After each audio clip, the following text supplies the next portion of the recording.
अरे दीदी, आज तो कम से कम अपने हाथ और मांग को सूना मत रखिए।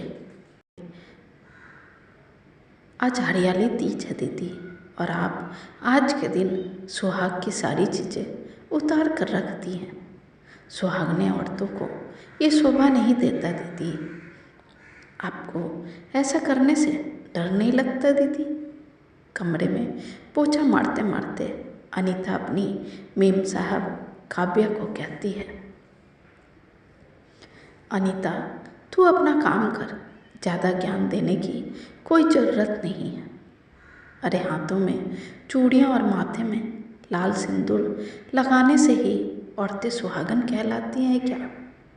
और जो नहीं लगाया तो इसका अर्थ ये थोड़ी होता है कि मैं सुहागन नहीं हूँ। ये सब पहनने और नहीं पहनने से मेरे सुहागन होने से क्या लेना देना? अच्छा चल बता, क्या जो औरतें चूड़ी बिंदी सिंदूर नहीं लगाती वो तुम्हारी नज़रों में सुहागन नहीं है क्या? तुम ना अनीता कमाल की बातें करती हो, हा हा करके ठहाके लगाते हुए काव्या कहती है। हंस लो दीदी, हंस लो, पर सच्चाई तो यही है। और सिंदूर बिंदी में ही हमारे पतियों की जान बसती है दीदी। पर आप ये सब नहीं समझेंगे दीदी, मायूस होते हुए अनीता कहती है। क्यों नहीं समझूंगी? मैंने भी बाकायदा शादी की है अनीता। अच्छा दीदी, यदि आपने भी बाकायदा शादी की है तो फिर ये क्यों कर रही थी, वो भी आज के शुभ दिन पर? आज तो औरतें 16 श्रृंगार करके अपने पति के लिए उपवास रखती हैं और उनकी लंबी उम्र के लिए प्रार्थना भी करती है। प्रश्नवाचक निगाहों से अनीता कहती है। तो मैं भी तो वही करके आई हूँ अनीता, फिर तू ऐसा क्यों कह रही है? अरे मैंने भी अपने पति की लंबी उम्र के लिए उपवास रखा है, पर ये सिंदूर, ये चूड़ियाँ, ये माथे की बिंदिया क्यों हटा रही हो आप दीदी? आज के दिन तो ये सब कर लेती। इसको पहने रखने से पतियों की उम्र लंबी होती है। अनीता काव्या का सूना चेहरा देखकर कहती है। तू भी ना अनीता, फिर से हंसती है।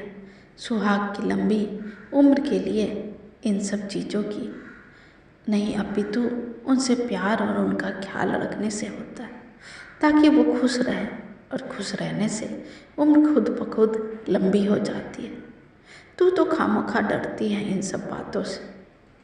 और तो और अब तो मेरी पूजा भी खत्म हो गई है और मैं अब एक पल भी ये सब नहीं पहन सकती।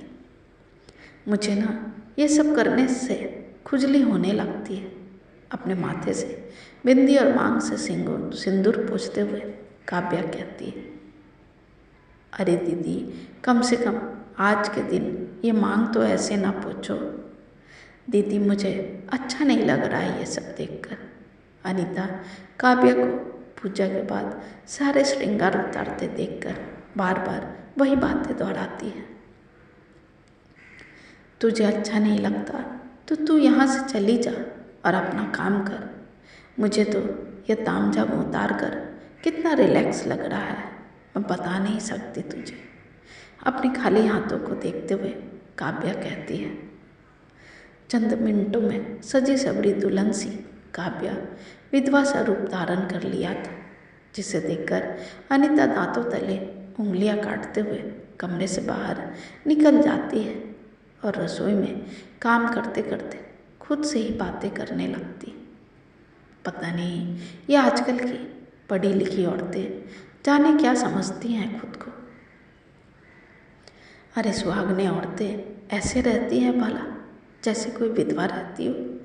न माथे पे बिंदिया, न गले में मंगलसूत्र, न मांग में सिंदूर। अरे जब इन सब चीज़ों से इतना ही नफरत था तो शादी ही नहीं करनी चाहिए थी इन्हें। अब इन औरतों को कौन समझाए कि इन चीज़ों को लगाने से उल्टा चेहरे की खूबसूरती बढ़ जाती है,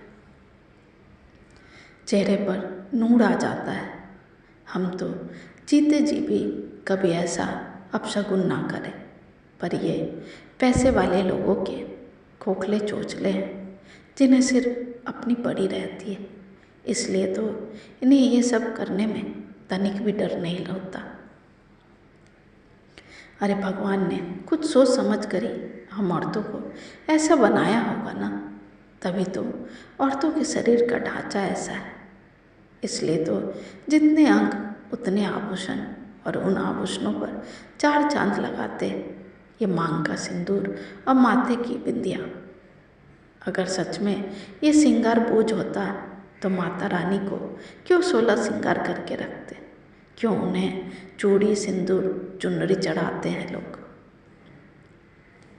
अपने जीवन साथी की लंबी उम्र के लिए ही ना, पर ये बड़े बड़े लोगों को कोई फर्क नहीं पड़ता, क्योंकि इन्हें पति के होने ना होने से कोई मतलब ही नहीं रहता। तभी तो सबकी अपनी अपनी जिंदगी होती है, कोई कहीं रहता है तो कोई कहीं। पर जाने दो, मुझे क्या करना, दीदी कुछ भी करे। जब उनकी सासू माँ को ही कोई फर्क नहीं पड़ता तो मैं क्यों खामखा भैया जी की लंबी उम्र के लिए सोच रही हूँ। वैसे भी मुझे क्या करना है, मैं तो इस घर की काम वाली हूँ। तभी भावना जी की आवाज़ आती है, ओ अनीता, एक कप चाय बना दे जल्दी से, बाबूजी को पीनी है। जी माँ जी, अभी लाई, कहकर अनीता फटाफट एक कप चाय बनाकर माँ जी के कमरे में जाती है और बाबूजी को चाय देते हैं। भावना जी के 16 श्रृंगार को एक टक निहारने लगती है। अरे ऐसे क्या देख रही है अनीता, अपने माँ जी को नज़र लगाएगी क्या मेरी पत्नी को, मजाक करते हुए बाबूजी कहते हैं। अरे नहीं बाबूजी, नज़र लगे मेरे दुश्मन को, मैं तो माँ जी की खूबसूरती को निहार रही थी। आज भी माँ जी आपके लिए 16 श्रृंगार करके अपने व्रत को सच्चे मन से पूरा करती है। कितनी प्यारी लगती है माँ जी जब ऐसे सजी सवरी रहती हैं। तू भी तो अच्छी लग रही है अनीता, ये लाल साड़ी और हाथों में लाल लाल चूड़ियों में। आज तेरा भी तो व्रत होगा ना, भावना जी मुस्कुराते हुए अनीता से कहती है। हाँ माँ जी, मेरा भी व्रत है, पर कुछ लोग हैं जिसे ये सजना सवरना बिल्कुल पसंद नहीं आता माँ जी। उन्हें तो व्रत हो या आम दिन हमेशा एक जैसे ही दिखते हैं। अरे माँ जी, ऐसी औरतों को डर वर नहीं लगता क्या? अरे मेरी अनीता, तू क्यों इतना परेशान होती है? और मुझे पता है तू किसके बारे में बोल रही है, पर सबकी अपनी अपनी जिंदगी है और हम क्यों पड़े उनकी जिंदगी के बीच में। ठीक है ना, किसी को साज श्रृंगार पसंद होता है तो किसी को नहीं। और आजकल की लड़कियां सब काम पर जाती हैं, इसलिए उन्हें सजना संवरना बिल्कुल पसंद नहीं होता। और ऐसे भी इन चीज़ों के लिए किसी पर दबाव डालना भी अच्छी बात नहीं होती। किसी की मर्जी होगी तो करेगा, नहीं होगा तो नहीं करेगा। अब मुझे देख ले, मैं शादी के बाद हमेशा ऐसे ही 16 श्रृंगार करके रही हूँ, तो मैं ऐसे ही रहती हूँ हमेशा, ठीक वैसे ही। मेरी बहू आज के ज़माने की लड़की है, तो वो जैसे रहती आई है वैसे ही रहेगी ना। मैं कौन होती हूँ उनके जीवन में बदलाव लाने वाली? वो समझदार है, पढ़ी लिखी है, अपना और अपने पति का अच्छा बुरा जानती है, और कल को कुछ ऊंच नीच होता भी है तो उसकी जिम्मेदार भी वो खुद ही होगी। और पूजा पाठ तो मन से होती है ना पगली।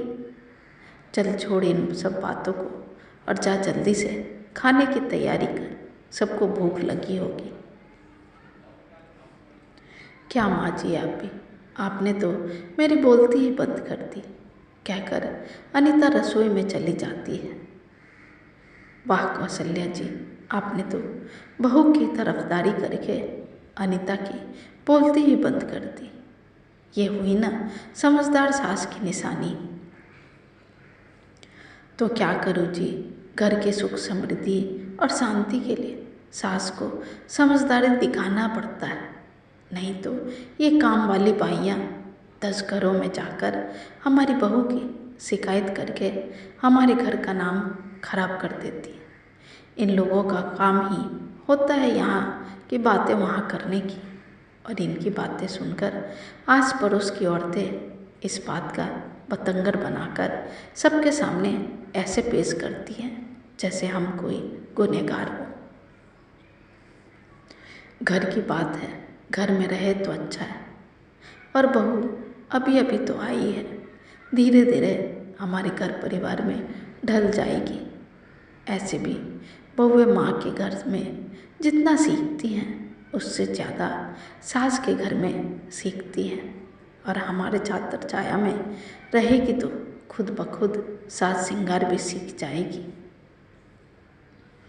अगर मैं अभी अनीता की बातों को सुनकर बहू पर चिल्लाऊंगी तो वो कभी मेरी नहीं सुनेगी, पर वही मैं प्यार से समझाऊंगी तो वो ज़रूर सुनेगी भी और करेगी भी। ऐसे भी हर लड़की की चाहत होती है कि ससुराल में उसे सास के रूप में माँ की छवि मिले, जो समय समय पर उसका मार्गदर्शन करती रहे। वाह मेरे बच्चों की माँ, आज तो आपने मेरा दिल जीत लिया। मुझे आपसे यही उम्मीद थी कौशल्या जी।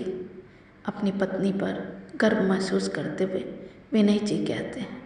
इधर वक्त के साथ साथ काव्या भी पूजा पाठ और साज श्रृंगार को समझने लगी थी, जिसे देखकर कौशल्या जी को काफ़ी गर्व होता था अपनी बहू को देख।